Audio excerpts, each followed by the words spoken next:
Hi friends, आपका स्वागत Vinod GS गुरु channel में। जैसा कि इसके पहले आप कावेरी नदी के उद्गम और रहस्य क्लास देख रहे हैं, आज पार्ट 2 है और पार्ट 2 में हम सोचते हैं अच्छे से आज आपका एकदम कावेरी नदी से एक to the point fact to fact और डिस्क्रिप्टिव अर्थात वर्णनात्मक पूरा एग्जैक्टली क्लियर हो जाए। ठीक है, आइए चलते हैं पार्ट 2 से रिलेटेड कि कावेरी नदी कितनी दर्द से और असहनीय सहते हुए आगे की तरफ बढ़ती है। मैं बार बार तो ये नहीं कह सकता कि स्त्रीलिंग है, क्योंकि इसके पहले आपको बताया जा चुका है।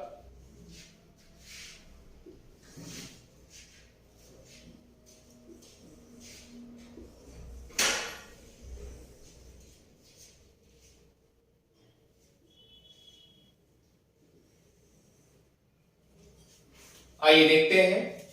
तो आज से हम चलते हैं कावेरी। आपको ये पता है कि बाएं छोर से और दाएं छोर से, जैसे अगर मान लीजिए ये इसका उद्गम इधर हो रहा है, मान लीजिए कावेरी नदी का उद्गम हो रहा है, कहां से हो रहा है? वेस्टर्न घाट से, पश्चिमी से। कहां से हो रहा है? पश्चिमी घाट से। ठीक, अगर पश्चिमी घाट से आपका ईस्टर्न घाट की तरफ जा रही है, यानी पूर्वी घाट की तरफ जा रही है, तो जो ऊपर से नदी मिलेगी वह अपने आप में क्या होगा? बाएं छोर से होगी, बाएं छोर से। और जो साउदर्न की तरफ से यानी क्या कहते हैं, दाएं छोर से होगी, वह दक्षिण की तरफ होगी। ये दायां छोर है। क्लियर? अब आइए देखते हैं कि बाएं छोर से जो निकलती है वह उसका ट्रिक क्या है। बाएं छोर से मिलने वाली नदी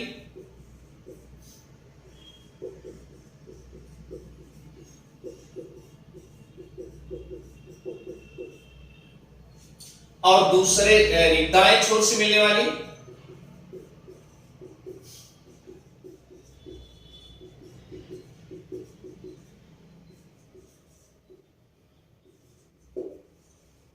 ट्रिक लिखिए।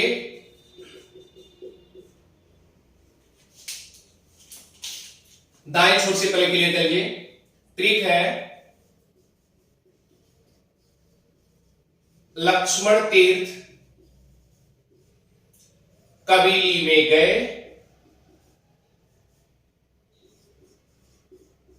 वहां सुवर्णवती भवानी मिली। वहां सुवर्णवती भवानी मिली। अब आप सोचिए, जब लक्ष्मण तीर्थ कबीली में चले गए, वहां सुवर्णवती भवानी मिली, उसके बाद क्या हुआ? वह सुवर्णवती भवानी वहां मोर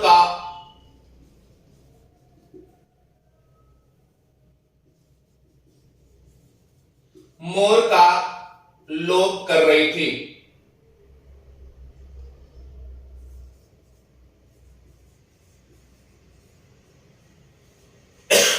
ये ट्रिक है याद करने का तरीका, यानी दाएं छोर से मिलने वाली नदियां।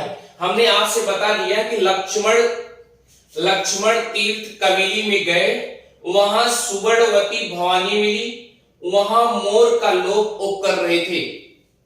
क्लियर? अर्थात अब देखिए, अगर आपको इस तरीके से क्लियर करना होगा, यानी लक्ष्मण तीर्थ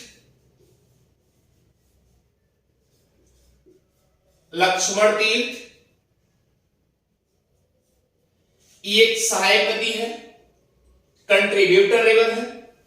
उसके बाद कबीली भी कंट्रीब्यूटर के रिवर में है। लक्ष्मण तीर्थ, कबीली और उसके बाद सुवर्णवती।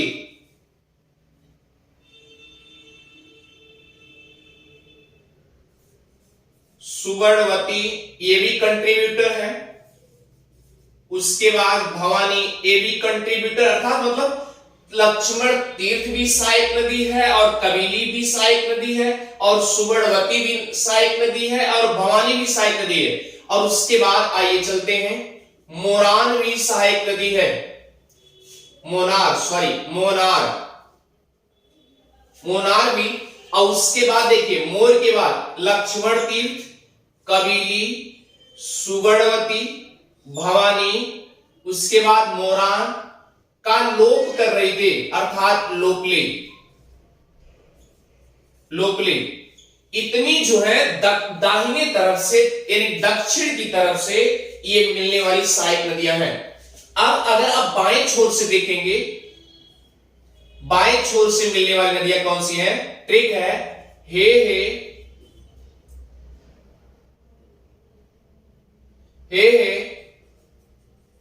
सिम,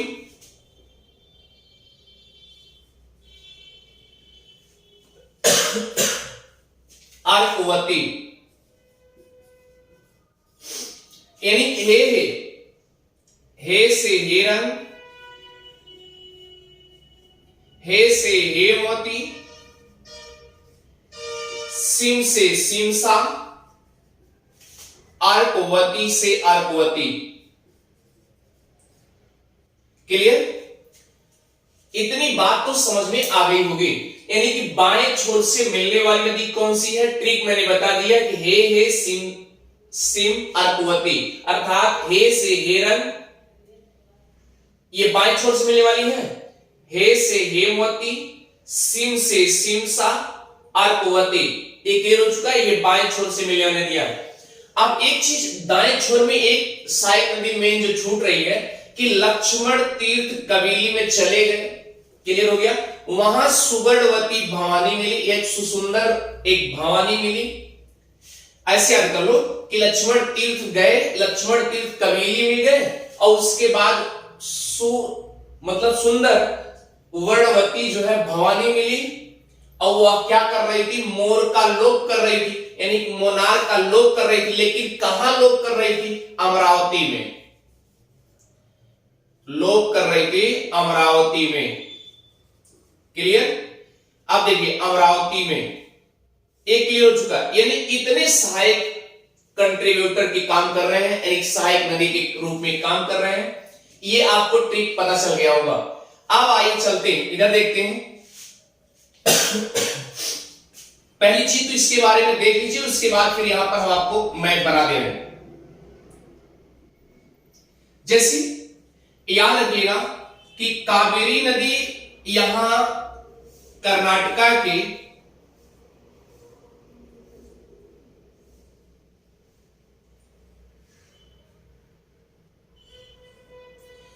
कावेरी नदी कर्नाटका के कोडागु जिला से निकलती है। ये कोडागु है।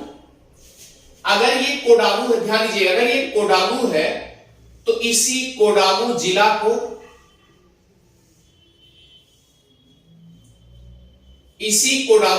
को आज कुर्ग जिला कहा जाता है। क्लियर? इसी कोडागु जिला को कुर्ग जिला कहा जाता है। यहां पर एक ब्रह्मगिरी पहाड़ी है, यहां पर ब्रह्मगिरी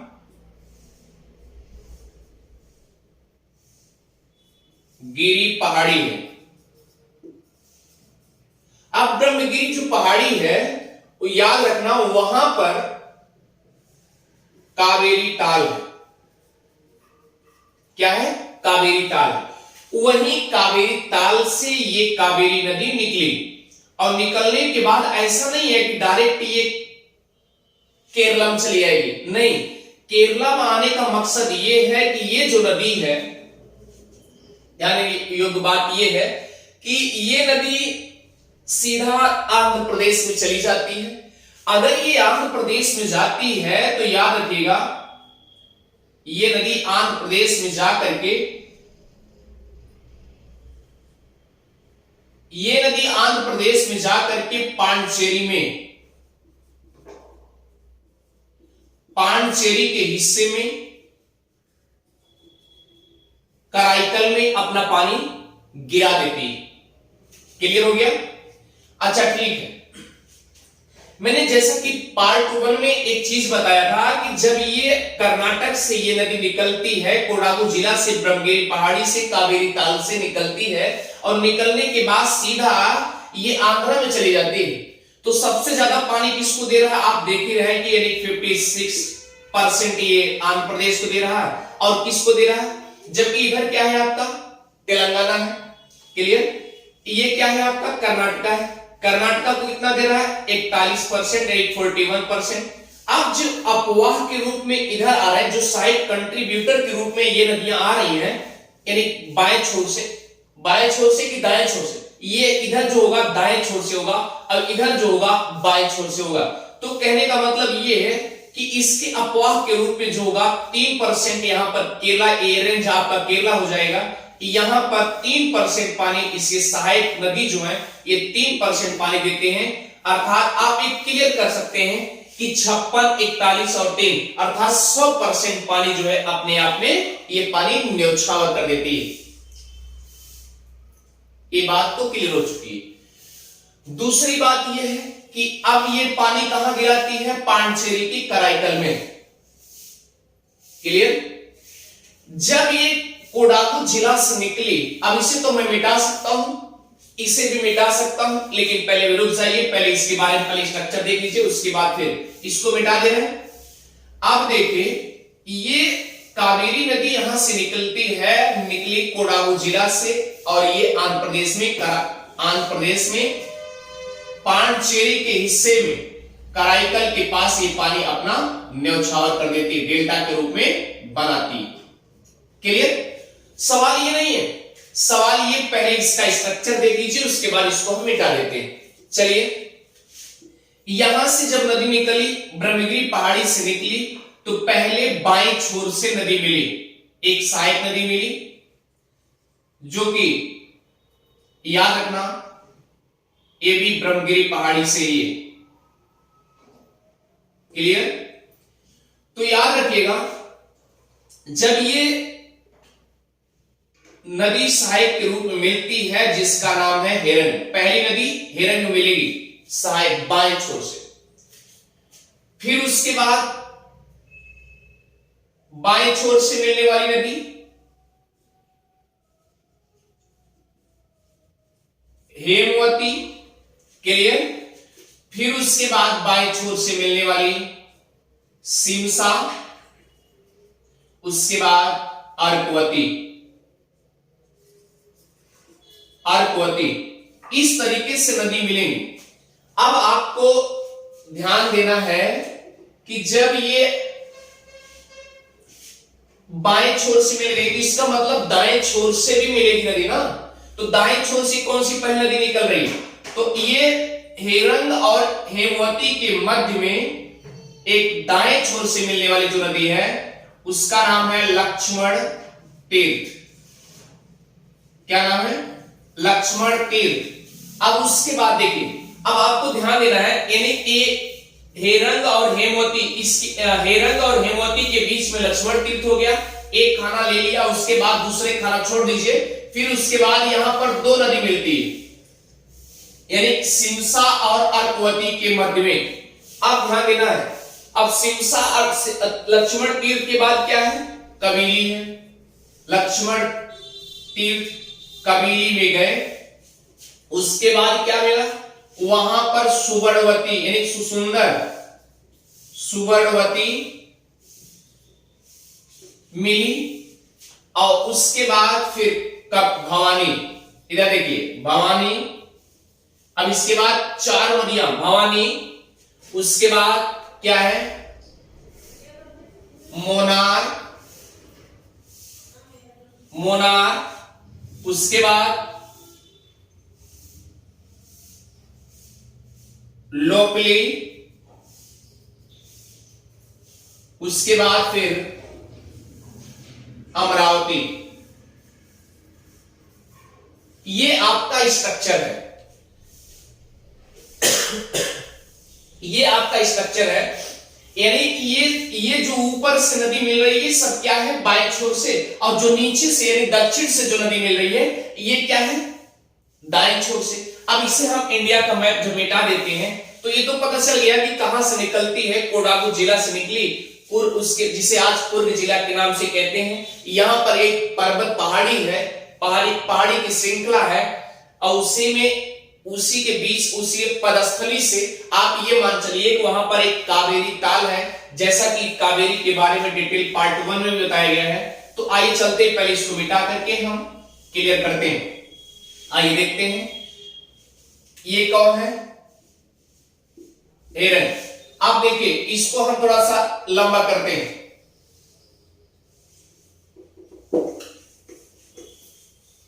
इसी के बारे में डिटेल देख लीजिए।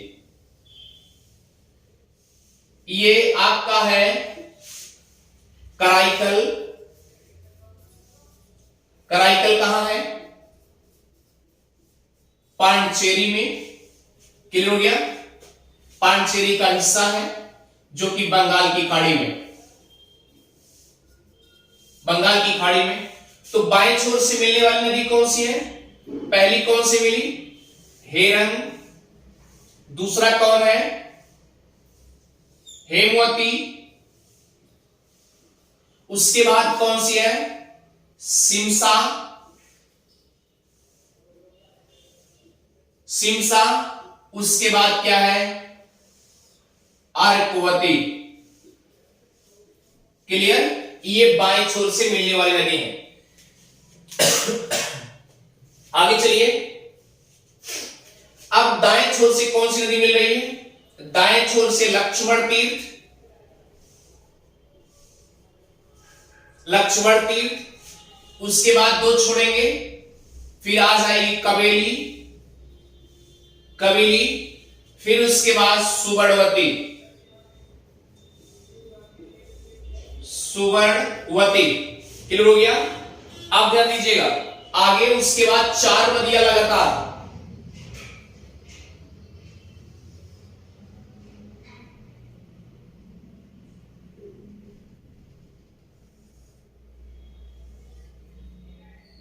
चारों नदियां हैं जो दाएं छोर से लगातार मिलती हैं।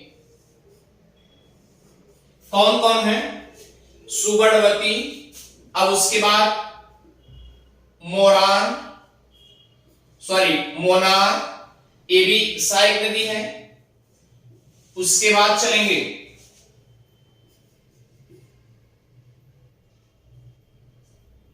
लोपली। क्लियर। सुवर्णवती के बाद क्या है, भवानी। भवानी। उसके बाद लोपली। लक्ष्मण तीर्थ कबीली में गए, वहां सुवर्णवती भवानी मिली। उसके बाद वह मोर का अर्थात यानी मोनार क्या कर रही थी, लोप कर रही थी। कहां लोप कर रही थी, अमरावती में। याद रखिएगा ये इतने ट्रिक, ऐसे ट्रिक हो गए। अब याद करने, जैसे अब कभी कभी पूछता है कि हेमवती किसकी सहायक नदी है, अमरावती किसकी सहायक नदी है, या लोपली किसकी सहायक नदी है, किस नदी की, मोनार किसकी सहायक नदी है, भवानी किसकी सहायक नदी है, सुवर्णवती किसकी सहायक नदी है, कबीली लक्ष्मण तीर्थ किसकी सहायक नदी है। तो ऐसे क्वेश्चन पूछ लेगा तो आपको क्लियरिटी करना होगा। अब आप देखिए अगर ये वाला पोर्शन ये आपका नॉर्थ हुआ और इसका मतलब ये आपका क्या हुआ, साउथ, तो ये तो पता चल गया ना कि अगर ये नॉर्थ है ये साउथ है, तो इसका मतलब कि इधर से भी नदी जो नॉर्थ से मिल रही है वो बाएं छोर से, ये जो नदी है ये बाएं छोर से, बाएं छोर से, और ये जो नदी इधर से मिल रही है दाएं छोर से। क्लियर। ये बाएं छोर से मिल रही है दाएं छोर से, एक क्लियर हो चुका है। अब सवाल ये नहीं, अगर ये नॉर्थ है ये साउथ है तो इसका मतलब इधर क्या होगा, ईस्ट होगा, और इधर क्या होगा, वेस्ट होगा। तो ये पश्चिमी घाट हुआ कि नहीं हुआ, ये पश्चिमी घाट हुआ। क्लियर। अब इसके बारे में तो हम मिटा दें, ये मिट गया। अब आइए चलते हैं आगे और आप समझते चलिए, ये आपका वेस्टर्न हुआ और ये आपका ईस्टर्न हुआ, ये नॉर्दर्न और ये साउथर्न। अब देखिए अब क्या है, ये पश्चिमी घाट है। पश्चिमी घाट के ब्रह्मगिरी पहाड़ी से निकल चुकी है। अगर ये नॉर्थ है, ये साउथ है और ये ईस्ट है, इसका मतलब कि यहां से लेके ये जो रेंज है ये क्या होगा, उत्तरी पूर्वी। क्लियर। और यहां से लेके यहां तक जो छोर है इसे दक्षिणी पश्चिमी कहा जाएगा। क्लियर। अब इधर आपको ये भी पता होगा कि वेस्टर्न और नॉर्दर्न, इसका मतलब कहने का मतलब ये क्या है, ये पश्चिमी और उत्तरी या उत्तरी पश्चिमी। और इधर का क्या होगा, पूर्वी और दक्षिणी। क्लियर हो गया। तो अब जैसे इधर से भी हवाएं चलती हैं, दक्षिणी पश्चिमी भी हवाएं चलती हैं तो वर्षा होती है, और उत्तरी पूर्वी भी हवाएं चलती हैं तो लौटते हुए मानसून जो आते हैं वो भी वर्षा करते हैं। तो इस तरीके से यहां पर पानी का लगातार भरमार रहती है, यानी कि सभी सहायक नदियां और ये मुख्य कावेरी नदी, यहां पर पानी बराबर बना रहता है। और पानी बराबर बना रहने के कारण याद रखना, पानी लगातार, अब क्यों पानी बना रहता है, मैंने बताया कि दक्षिणी पश्चिमी और उत्तरी पूर्वी से लौटते हुए मानसून से, यानी दक्षिणी पश्चिमी मानसून जब आता है तब भी बारिश होती है, और लौटते हुए उत्तरी पूर्वी मानसून से जब उधर से आते हैं तब भी बारिश होती है। लौटते हुए मानसून से बारिश होती है। अब आप सोचिए, अगर कृष्णा नदी में पश्चिमी घाट से निकलने के बाद और ब्रह्मगिरी पहाड़ी से निकलने के बाद इधर पश्चिमी छोर से दक्षिणी पश्चिमी से जो मानसून जा रहा है वो भी बारिश कर रहा है, और रिटर्न आते वक्त वो भी बारिश कर रहा है, यानी कि दोनों तरफ से बारिश, इधर जाते वक्त उधर लौटते वक्त दोनों तरफ से बारिश होगी। तो याद रखिए वह नदी क्या होगी, हमेशा सदा नीरा होगी। क्या होगी, सदा नीरा होगी। अब इसीलिए इसकी तुलना गंगा से की जाती है, इसीलिए इसकी तुलना किससे की जाती है, गंगा से। और अगर गंगा से तुलना की गई तो इसका मतलब कि गंगा ही कही जाती होगी। तो ये दक्षिण भारत की गंगा कही जाती है।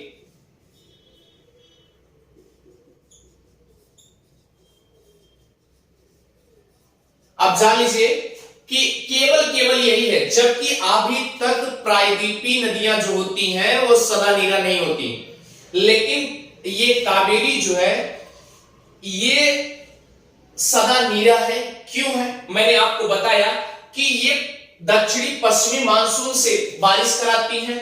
जब पौने आती हैं दक्षिणी पश्चिमी मानसून तो क्या करते हैं, वर्षा कराती है, और उत्तरी पूर्वी से जब मानसून लौटता हुआ आता है तो क्या होता है, तब भी बारिश होती। अब दोनों बारिश होने की वजह से काफी टाइम तक ये क्या कहा जाता है, पानी इसमें भरा रहता है, और जब पानी भरा रहेगा पूरा वर्ष ये भरा रहेगा तो इसको सदा नीरा कहेंगे। और जब सदा नीरा कहेंगे तो इसे क्या कहेंगे, यानी दक्षिण भारत में भी एक गंगा बहती है जिसे कहते हैं दक्षिणी भारत की गंगा। किसको कहते हैं, कावेरी को कहते हैं, एक कावेरी को कहते हैं। क्लियर हो गया, यहां तक कोई आपत्ति नहीं होनी चाहिए। अब इसे मिटा देते हैं, आगे देखते हैं।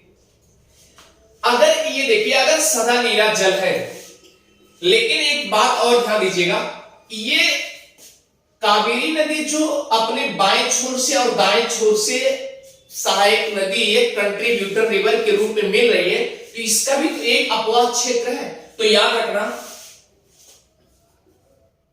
इसे राइस बाउल ऑफ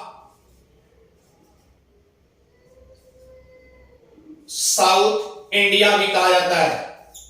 यानी ये जो सब है सहायक नदी दाएं छोर से बाएं छोर से सबका जो मिला करके जहां जहां इस कृष्णा नदी का अपवाद क्षेत्र है, ऐसे एरिया को rice bowl of South India कहा जाता है। कहने का मतलब ये है कि अगर राइस की बात कर दी गई है तो इसका मतलब ये है कि यहां पर धान की खेती ज्यादा होती होगी। क्लियर हो गया? अगर धान की खेती ज्यादा होती है तो और क्या होता है, आपसे यह भी बताया गया कि इसके पहले कर्नाटका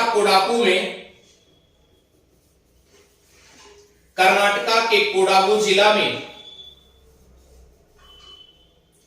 धान और कॉफी और चाय के बागान बहुत पाए जाते हैं और सबसे ज्यादा तो यहां धान की एरिया पाई जाती है। यानी कि आप ये देखिए जहां पर अपना डेल्टा बनाती है सबसे ज्यादा धान यहीं पर पाया जा रहा है, इसमें कावेरी के अपवाद क्षेत्रों में। तो ये बात तो समझ में आ गई। आगे चलते हैं। मैंने आपसे कह दिया कि बाएं छोर से दाएं छोर से जितनी भी नदियां हैं सब उनके अपवाद क्षेत्र जहां जहां है सब वहां पर सबसे ज्यादा उम्मीद लगा रहे हैं कि या क्या है कि यहां पर सबसे ज्यादा धान चाय कॉफी के बागान पाए जाते होंगे। आइए चलते हैं, इसको मिटा देते हैं।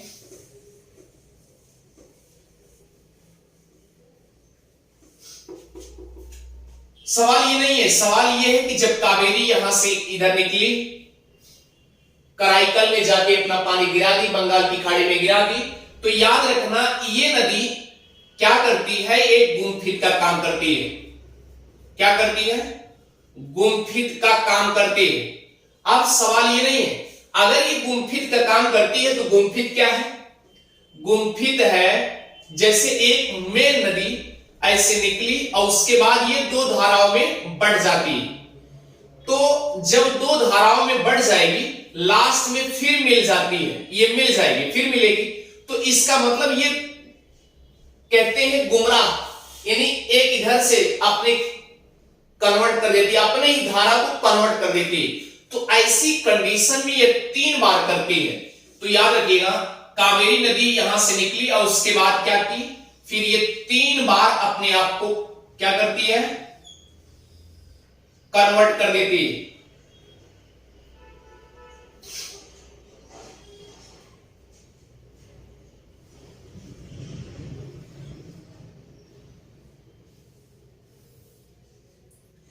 उसके बाद कराईकल में जाके गिर जाती है। इस तरीके से अगर 3 रूप में, तो पहले वाले को याद रखिएगा, यानी कि नाम एक ही दिया गया है, कोलेरुन। ये जब दो धाराओं में बटी, ऊपर वाले को कोलेरुन कहा गया और नीचे वालों को क्या कहा गया, कावेरी कहा गया। तो इस तरीके से धारा बढ़ती है। और किस किस स्थान पे, तो याद रखिएगा श्रीरंगपट्टनम, और दूसरा क्या है श्री समुद्रम,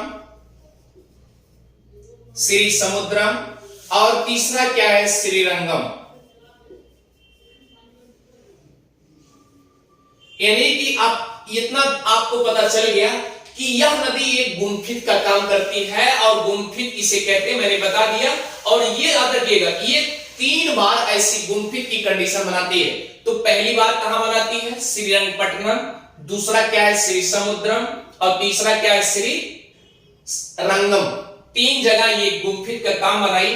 अर्थात ये ऊपर वाले पोर्शन को उन्होंने क्या बता दिया कि जो इस तरीके से नामकरण कर दिया गया, अगर एक तरह एक जगह बनाती, एक स्थान पे बनाती, तो शायद उसका कुछ स्पेशल नाम होता। यानी कि अब लेकिन 3 बार तो ऊपर वाले को बता दिया गया कि कोलेरुन है और नीचे वाले को कावेरी है। इसका मतलब ये है कि ये इन दोनों के बीच में द्वीप का भी निर्माण करती होंगी। तो ऐसी कंडीशन में जब द्वीप का निर्माण करती होंगी तो वह द्वीप डूब भी जाता होगा, और द्वीप जब डूब जाता होगा तो क्या होता होगा, उस पे जो सेडिमेंट या अवसाद के रूप में आते होंगे तो जमा होते होंगे, और अगर जमा होते होंगे तो वह मिट्टी वहां की उपजाऊ होती होगी, और जब मिट्टी उपजाऊ हो जाएगी तो स्वाभाविक सी बात वहां पर धान जैसी खेती की जाती होगी, धान जैसी खेती करते होंगे। तो इस तरीके से कहां कहां अपना गुम्फित का काम की, श्रीरंगपट्टनम, श्री समुद्रम, श्रीरंगम, तो 3 जगह तो अपना काम कर बैठी। और अगली कंडीशन क्या है इसके बारे में,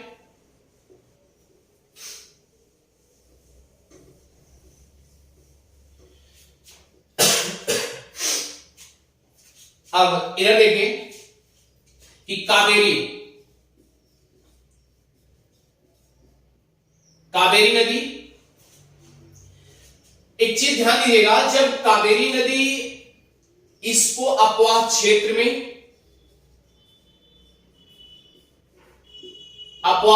में राइस बाउल ऑफ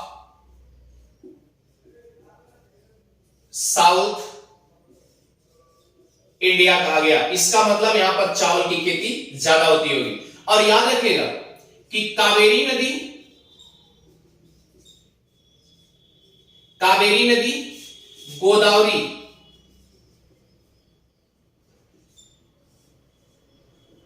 गोदावरी और कृष्णा के बाद, गोदावरी और कृष्णा नदी के बाद तीसरी, गोदावरी और कृष्णा नदी के बाद तीसरी बड़ी नदी है दक्षिण भारत की। कावेरी नदी जो है गोदावरी और कृष्णा के बाद तीसरी बड़ी नदी है दक्षिण भारत की। और इसकी उपाधि याद रखिएगा, दक्षिण भारत की गंगा की उपाधि दी गई है। अब क्यों दी गई है इसके पहले बताया गया है कि दक्षिणी पश्चिमी मानसून और उत्तरी पूर्वी मानसून से, यानी जाते हुए और लौटते हुए मानसून से यहां पर वर्ष भर जल भरा रहता है, सदा नीरा रहता है, इसीलिए इसको बता दिया गया गंगा जैसी है, एकदम सदा नीरा, हमेशा पानी तरोताजा बना हुआ है। अब सवाल यह है कि गोदावरी को भी दक्षिणी गंगा कहते हैं, तो गोदावरी का दक्षिणी गंगा कहने का मतलब केवल एक ही है, गोदावरी को दक्षिणी गंगा इसलिए कहते हैं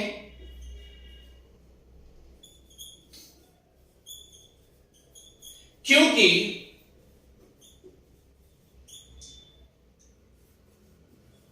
दक्षिण में सबसे लंबी नदी है। यानी कि अगर देखा जाए गोदावरी को लंबी नदी इसलिए कहा जाता है क्योंकि उसकी लंबाई ज्यादा है, और कृष्णा कावेरी की लंबाई कम है, तीसरे नंबर पर है, लेकिन इसका लौटते हुए और जाते हुए मानसून के द्वारा लगातार वर्षा होती, और वर्षा होने की वजह से, सदा नीरा होने की वजह से इसकी तुलना गंगा से की गई। अब ये दक्षिणी भारत की गंगा कावेरी को कहा गया, और दक्षिणी गंगा किसे कहा गया, गोदावरी को कही गई। और दक्षिणी गंगा गोदावरी को मैंने आपसे बता दिया केवल लंबाई के लिए, लगभग बताया जाता है कि अगर उत्तरी में मैदानी क्षेत्रों में गंगा का मैदान का बहाव क्षेत्र या अपवाह क्षेत्र बहुत ज्यादा है, तो उस तरीके से ये क्या है, गोदावरी भी तो दक्षिण भारत में अपना लंबाई में बड़ी है, उसके लगभग समतुल्य है। समतुल्य क्या कह सकते हैं, कुल मिला के मान चलिए दक्षिण जितनी रेंज है यानी उसमें सबसे बड़ी है, गंगा उत्तर की तरफ अपना कवरेज कर रही है, और ये गोदावरी जो है दक्षिण भारत में कवरेज कर रही है। इस तरीके से इसे उपाधि क्या दी गई, दक्षिणी गंगा, गोदावरी को दक्षिणी गंगा और कावेरी को दक्षिण भारत की गंगा ये कहा गया, और उत्तरी गंगा आपको याद है ओनली वन गंगा ही है।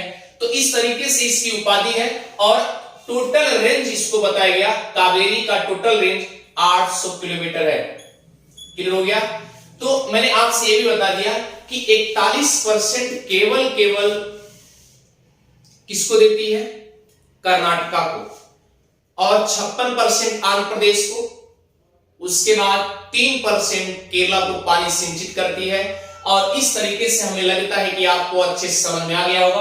आज पार्ट 2, ये कावेरी नदी का पार्ट 2 आपसे अलविदा हो गया।